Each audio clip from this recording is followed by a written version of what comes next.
Court জামিন দিয়ে দেয়, অপরাধী মুক্ত হয়ে যায়। কারণ আমাদের ব্রিটিশ আইনের প্রধান বাকবিধি হলো কি, বরঞ্চ নিরপরাধ ব্যক্তির শাস্তির ব্যাপার, অপরাধী বরঞ্চ ছাড়া পেয়ে যায়। এই কারণে তখন তারা পুলিশ অনেক বেশি উৎসাহী হয়ে ওঠে। তখন পুলিশের ক্ষমতা যেটি নিয়ে তর্ক চলছে ভারতে, পাকিস্তানে এবং উপনিবেশ যত ছিল ব্রিটেনের সবগুলিতেই, যে এই প্রিভেন্টিভ ডিটেনশন। আমি স্পেশাল পাওয়ার অ্যাক্টের কথা বলছি না, ওইটা তো সরকারের ম্যাজিস্ট্রেট দিয়ে করবে। কিন্তু এই যে বিনা পরোয়ানায় গ্রেপ্তার করা যায়, যেটা দিয়ে সুপ্রিম কোর্ট নির্দেশ দিয়েছে যে এইটা বিনা পরোয়ানায় গ্রেপ্তার করা যায় না, পুলিশ অফিসার কাকে বিনা পরোয়ানায় গ্রেপ্তার করতে পারে, সেই কুখ্যাত 54 ধারা। এটা সুপ্রিম কোর্টের হাইয়েস্ট ডিসিশন থাকা সত্ত্বেও এটা বাস্তবে প্রয়োগ হয় না। আমাদের বুকে হাত দিয়ে মনে করতে হবে যে পুলিশ একদম যে একটা অদ্ভুত অবস্থায় আছে, তাদের জনপ্রিয়তায় ভাটা পড়েছে, যেটুকু থাকা উচিত পুলিশের নেই, তার কারণ অনুসন্ধান করার মতো আমাদের উদার চিত্ত থাকা উচিত। তার মধ্যে আমরা সকলে বলি কাজ পুলিশ দলীয় পুলিশ হয়ে যায়, সেটা তো বাহ্য, কিন্তু ভিতরে সমস্যা আছে। আমাদের পুলিশ আইন যে আমরা লিখতে পারি না, 1861 সনের পুলিশ আইন এবং তারপরে পুলিশ বিধি বেঙ্গল এগুলি যে চলছে, সেগুলির পদে পদে সমস্যা আছে। এমনকি সর্বশেষ সংস্কার কমিশনের রিপোর্ট, সেটা এক নজর দেখে দেখলাম তারাও জিনিসটা আদৌ, আমি দুঃখের সাথে বলছি, উপলব্ধি করতে পারেননি। এই জন্য মাঝে মাঝে কিন্তু আমাদের আলোচনা হওয়া উচিত। এই সমস্ত পুলিশ শব্দের যে ফর্মাল আলোচনা, এতে সব কথা বলার সময় নাই এবং বলা হয়তো উচিতও নয়, তবে অনেক কথা আছে অকথিত যেগুলি খোলাখুলি আলোচনা হওয়া উচিত। এটা বলছি, কাজ তো দুটোই। কোর্ট যখন শাস্তি দেবে, যখন পিউরিটিভ ইনকারসারেশন হবে, মার্কিন যুক্তরাষ্ট্রে যা হচ্ছে এখন মাস ইনকারসারেশন, হাজার হাজার লোকে বন্দি করে রাখছে, এবং সেখানে যে ইনজাস্টিস, সেটা তো তার কলোনিয়াল আমল থেকে হয়েছে। সেখানে কালোদেরকে দমন করার জন্য অ্যাক্রস দ্য ক্লাস সকল সাদাকে ঐক্যবদ্ধ করা হবে এবং কালোদেরকেই চিহ্নিত করা হচ্ছে। আমি কালো এবং আদার কালার সব বলছি একসাথে। এই জিনিসটা উপলব্ধি না করলে মার্কিন যুক্তরাষ্ট্র বলে কি, function of police in a democratic society. তাহলে যেখানে পুলিশ নিজে জনগণকে রক্ষা করতে যায়, যে কারণে সে যে ফায়ার ডিপার্টমেন্টের চাইতে আমাদের কাজটা আলাদা, কারণ আমরা সমাজকে রক্ষা করি, সেটা মার্কিন যুক্তরাষ্ট্রে দেখা যায় একটা ব্যঙ্গচিত্রের মতো হয়েছে। অত সকলে তো আমরা বলি মার্কিন যুক্তরাষ্ট্র গণতান্ত্রিক সমাজ, কিন্তু গণতন্ত্রের চেয়েও এটা বেশি ধনতান্ত্রিক সমাজ, যে কারণে সেখানে অবিচার প্রাতিষ্ঠানিক রূপ পেয়েছে। এবং তারা আগে ছিল কি, তাদের প্রথমে স্লেভারি, তারপর ছিল সেগ্রিগেশন। এখন কি হয়েছে, এখন বলে তাদের এটা আগে তো to maintain the colour line, that was the chief function of the police, not to establish justice. কিন্তু সেটাকেই জাস্টিস বলা হতো। এখন কি করে, এখন মার্কিন যুক্তরাষ্ট্রের রিক্রুটমেন্ট পলিসি কালার ব্লাইন্ড। কালো লোক রাষ্ট্রপতি হয়, কালো লোক সেনাবাহিনীর প্রধান হয়, কালো লোক পুলিশ চিফ হয়, এবং আমাদের এখন ইউটিউব ভরে গেছে কালোরা কিভাবে সেখানে FBI অফিসার হিসেবে সাদাদেরকেও আক্রমণ করছে। কিন্তু আসল সত্য তো সেটা সেই প্রচারণায় পাওয়া যাবে না, ওটা তো ফিকশন। আসল সত্য হচ্ছে এখনও সেটা আনজাস্ট সোসাইটি, সেটা দেখলেই বোঝা যায়। কালোরা সেখানে জনগণের শতকরা 15 জন হবে না, কিন্তু জেলখানা শতকরা 75 জন কালোরাই। আমি এই তথ্যগুলো যদি আমরা আলোচনা করি তাহলে দেখা যাবে সেটাকে, অথচ মুখে আমরা গণতান্ত্রিক সমাজ বলছি। আমি শেষ কথা এখন ফিরে আসি, এই সমাজকে যে পদ্ধতিতে চলে এটিকে লিবারেল বলা হয়। ইংল্যান্ডের রাজতন্ত্র বিরোধী আন্দোলন, ফরাসি দেশের রাজতন্ত্র বিরোধী আন্দোলন, যেগুলোকে আমরা বিপ্লব বলি, সপ্তদশ অষ্টাদশ শতাব্দীতে পর্যন্ত, এমনকি 1914 সনের প্রথম মহাযুদ্ধ লাগা পর্যন্ত যে পরিস্থিতি চলতো, সেটার মানে কি, এটার নাম ছিল লিবারেল নীতি বা লিবারেলিজম। লিবারেল নীতি মানেটা কি, ব্যক্তির স্বাধীনতা সর্বোচ্চ, সেখানে সমাজের কার কি ক্ষতি হলো, কোন শ্রেণী কত দূর এগিয়ে গেল, এটা আলোচ্য বিষয় নয়।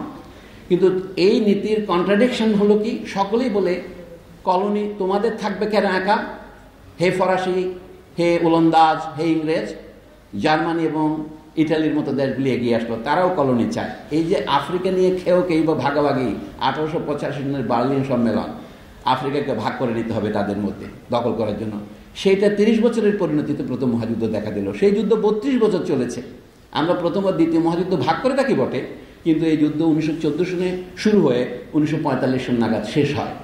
তাতে একটা ভাগ্য নির্ধারণের খেলা হয় কি, ওই যেটাকে আমরা লিবারালিজম বলেছিলাম, সেটার পরিণতিতে এটা হয়েছে। সেটা হচ্ছে, আমরা হিটলারকে যে কারণে সমালোচনা করেছি, যে অত্যাচারের জন্য, সেটা কি জন্যে, জনগণের উপর ফ্যাসিবাদ চাপিয়ে দেওয়ার জন্যে নয়, ইউরোপীয় জনগণের উপর ফেসিবাদ চাপিয়ে দেওয়ার জন্য। কারণ ফেসিবাদ বলতে যে কলা কৌশলগুলো ইটালি এবং জার্মানিতে বিকশিত হয়েছে, স্পেনে বিকশিত হয়েছে দুই মহাযুদ্ধের মাঝামাঝি, আমি তো একই যুদ্ধের মধ্যস্থানে, সেগুলো তারা আফ্রিকায় 300 বছর ধরে করেছে, তারা আমেরিকায় 400 বছর ধরে করেছে, এবং এশিয়াতেও তারা 200 বছর ধরে এগুলি করেছে।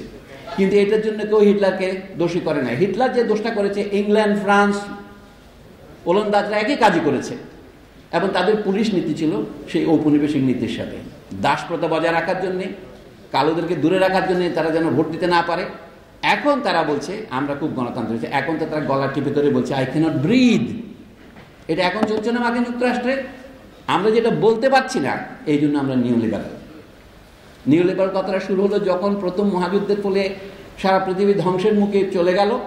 2 যুদ্ধের মহাবর্তীকালে আমেরিকান পণ্ডিতরা একটা সম্মেলন করলেন প্যারিসে 1938 সনে। সেখানে তারা বললেন কি, রাশিয়া যে এর মধ্যে একটা বিপ্লব ঘটে গেছে, সাধারণ মানুষ তাদের অধিকারের জন্য দাঁড়াচ্ছে এবং উপনিবেশিক দেশগুলির স্বাধীনতার জন্য তর বানানো শুরু করেছে, ভারত, ভিয়েতনাম, সেইটাকে দমন করার জন্যে তারা যুদ্ধের 1 বছর আগে 1938 সনে প্যারিসে একটা সম্মেলন করেন। এবং সেখানে তখনই তারা বলছে কি, এখন এই রাশিয়ানরা যে কাজটা করছে এটা সাংঘাতিক বিপজ্জনক, প্রাইভেট প্রপার্টির বিরুদ্ধে এটা সাংঘাতিক হুমকি স্বরূপ। তখন তারা বলছে যদিও বা লিবারালিজম ব্যর্থ হয়েছে, যার কারণে মহাযুদ্ধ লেগে গেছে, তবু লিবারালিজম ছাড়া, অর্থাৎ ব্যক্তি স্বাধীনতা, অবাধ বাণিজ্য, এগুলি ছাড়া আমাদের মুক্তির আর কোনো পথ নেই। এই জন্যই তখন থেকে নামটা শুরু হয়েছে নিউ লিবারালিজম বা নতুন লিবারেল নীতি। তারপর দ্বিতীয় মহাযুদ্ধ শেষ হওয়ার পর 1945 সনের শেষে আপনার সুইজারল্যান্ডের একটা শহরে নাম মোপেরলা, এই শহর একটা সম্মেলন করে তখন তো এই কথা চালু হয়েছে। আমরা এখনও সেখানে আছি। আমি বলছি বর্তমান পৃথিবীতে এখনও পৃথিবীর যে প্রধান বিভাগ, শিল্পায়িত দেশ এবং আমাদের মতো দেশ যারা শুধু গার্মেন্টস রপ্তানি করতে পারি, এই বিভাজন তো চালু রয়েছে। এবং সেই অন্যায়টা আমি এখানে বলছি, আমাদের পুলিশের যে দোষ আমরা খুঁজতেছি, আমাদের যে নতুন সম্পদ অর্জনের যে রেজিম শুরু হয়েছে, সেটার সাথে ভাগ করে আমাদের এই ধনীদের, নব্য ধনীদের ধন সম্পদ পাহারা দেওয়ার জন্য যে ইন্ডাস্ট্রিয়াল পুলিশ আপনারা করতেছেন, আপনি কাজে কাজে এই ধন সম্পদ এবং অবৈধভাবে অর্জিত সম্পদ, প্রিমিটিভ অ্যাকিউমুলেশন অফ ক্যাপিটাল রক্ষা করার জন্য পুলিশকে কাজে লাগাচ্ছেন। সেইটার উপরে কোনো হাত না দিয়ে, কোনো সংস্কার না করে, অল্টারনেটিভ শুধু পুলিশ না খুঁজে, মানে অল্টারনেটিভ পুলিশ হচ্ছে পিপল, জনগণ, আপনি তো কোনো সমস্যার সমাধান করতে পারবেন না। আমরা যদি শুধুমাত্র ঘটনার সারফেসের মধ্যে একটু আছড়াতে থাকি, সেটা কী হবে? চুলকানো হবে, আপনি মলম লাগাবেন। এটা হলো কিসের চিকিৎসা? লক্ষণের চিকিৎসা, আলামতের চিকিৎসা। ও কোনো মূল সমস্যা যাবে না। আমি পুলিশ কমিশনকে বলছি না যে তাদের টার্মস অফ রেফারেন্সের বাইরে তারা যেতে পারবেন না, কিন্তু আমরা এই সংস্কার কমিশনগুলি করেছি। আমাদের এখানে সম্পদ অর্জনের যে অবৈধ পদ্ধতি, আমরা বলি বৈধতা পূর্ববর্তী পদ্ধতি, সেটা কোনো অ্যাড্রেস না করে আপনি পুলিশের সমস্যার সমাধান করতে পারবেন না। কারণ পুলিশ রাষ্ট্রের শুধু অংশ নয়। এখন আমি শেষ কথায় আসছি, পুলিশ হচ্ছে আমাদের সমাজের অংশ। সমাজকে এখন ইংরেজিতে বলে সিভিল সোসাইটি। এটা কী জন্য? সমাজ বলতে আমরা গোটা জাতি বোঝাতাম, এখন দেখেন সমাজকে আমরা দুভাগে ভাগ করেছি। সিভিল সোসাইটি মানে পুরো সমাজে বসার কথা ছিল, এখন সিভিল সোসাইটি হচ্ছে সমাজের সেই অংশ, বাছাই করা অংশ, যারা জনগণ থেকে আলাদা। কাজে সংকটের 4টা চেহারা দেখা দিয়েছে আমাদের। একটা হচ্ছে রাষ্ট্র, একটা হচ্ছে তার বৈধ অংশ, আর একটা তার অবৈধ অংশ। এই বৈধ অংশের মধ্যে পুলিশ আছে, আর বাকি জনগণকে আমরা ভাগ করে ফেলেছি। আগে যেটাকে বলতাম, আমার এদের সব মানুষের জাতি ভাগ হয়েছে এলিট বা সিভিল সোসাইটি, তাদেরকে পুরনো বাংলায় বলে বাবু সমাজ বলা যেতে পারে। আপনারা কেন, কি কারণে যে সুশীল সমাজ বলেন, আমাদের দুর্দশার এটা একটা লক্ষণ, আমরা বাংলা ভাষাটাকেও নষ্ট করেছি। সিভিল সোসাইটির অনুবাদ যারা সুশীল সমাজ করেছে, এটা আগের দিনের রাষ্ট্রপতির বক্তৃতা পর্যন্ত ব্যবহৃত হতে আমি দেখেছি। তাদের বলতে তারা ঘটনার আদ্যেও নাই, অন্তেও নাই, আসল ঘটনাটা বোঝে না। এই সমাজের জনগণ থেকে 2 ভাগে ভাগ করলেন আপনি। যারা জনগণের মধ্যে কর্তৃত্ব করে অভিজাততন্ত্র, আশরাফ, তারাই হয়েছে সিভিল সোসাইটি, আর বাকি জনগণকে আপনি পিপল বলেছেন। আমি ওই জন্য না, পুলিশের বিকল্প সিভিল সোসাইটি নয়, পুলিশের বিকল্প তো গোটা জাতি, দ্য পিপল। কিন্তু হু ইজ দ্য পিপল? এই প্রশ্ন আমাদের জিজ্ঞেস করা উচিত। আমি এখানে দাঁড়িয়েছি কোনো উপদেশ দেওয়ার জন্য নয়, আমি শুধু আমার প্রশ্নগুলো জিজ্ঞেস করার যে সুযোগ দেওয়ার জন্য আপনাদেরকে ধন্যবাদ, কৃতজ্ঞতা, শুকরিয়া জানাচ্ছি। শুধু সেই কথাই বলবো, পুলিশের সাথে জনতার বিভক্তির গোড়ায় যেতে হবে। এটা হচ্ছে রাষ্ট্রের সাথে জনতার বিভক্তি। এই রাষ্ট্র তো জনগণের